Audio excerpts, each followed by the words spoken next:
this lesson, I'm going to teach you how to paint my absolute favorite thing, the easiest flower you will ever paint. First, load up your brush with whichever color of paint you would like to paint your flower, and we're going to start with our first petal. To make each petal, you're going to start with little squiggles in a triangle shape. Absolutely should not be perfect or even.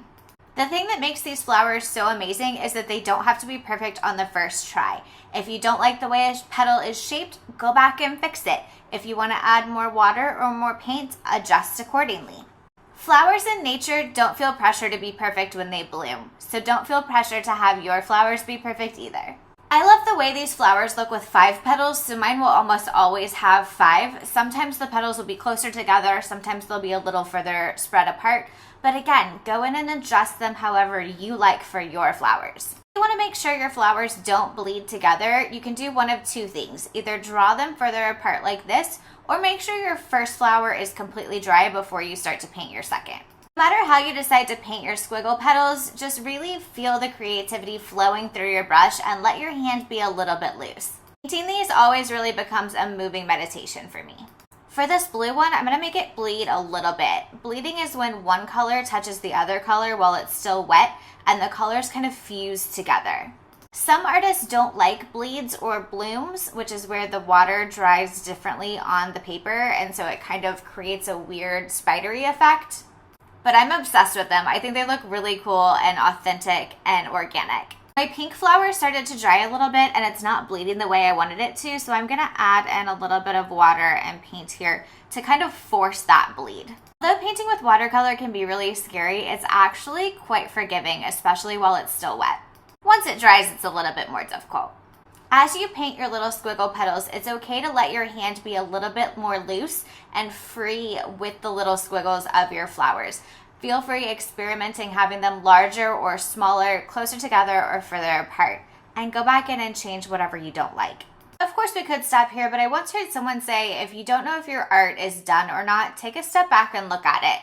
If you would buy it, it's done. If you wouldn't buy it, it's not done yet. Keep going. So we're gonna add some leaves. Here I am picking up a little bit of paint, mixing between the dark green and the light green in my palette, kind of touching them together and alternating back and forth to give some life to these little leaves.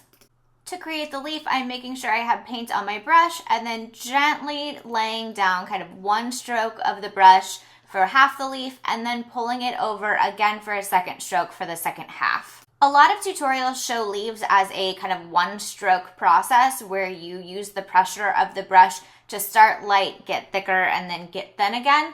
But I find that for me and my perfectionist issues, it's a little bit easier to control this way. You get the same overall look, but I find that it's easier on my brain. As you go around your painting, just kind of place your leaves where it feels right and makes sense. Obviously, they're going to come out from behind the flowers. You can make them touch the petals a little bit for a bleed if you'd like, or give a little bit of airy separation for that white space.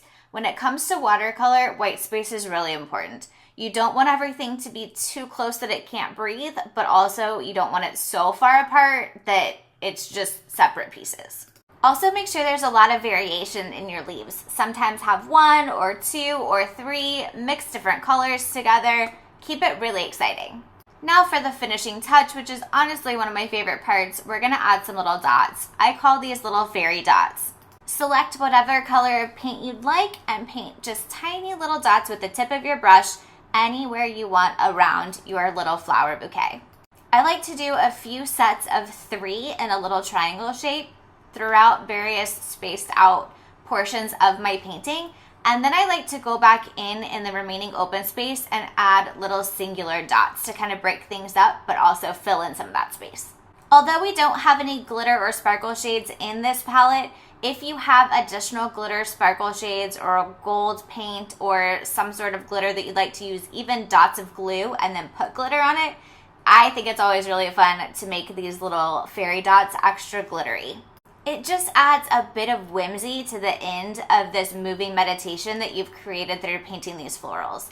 And then at the very end, I go in and paint little dots in the center, and your masterpiece is complete.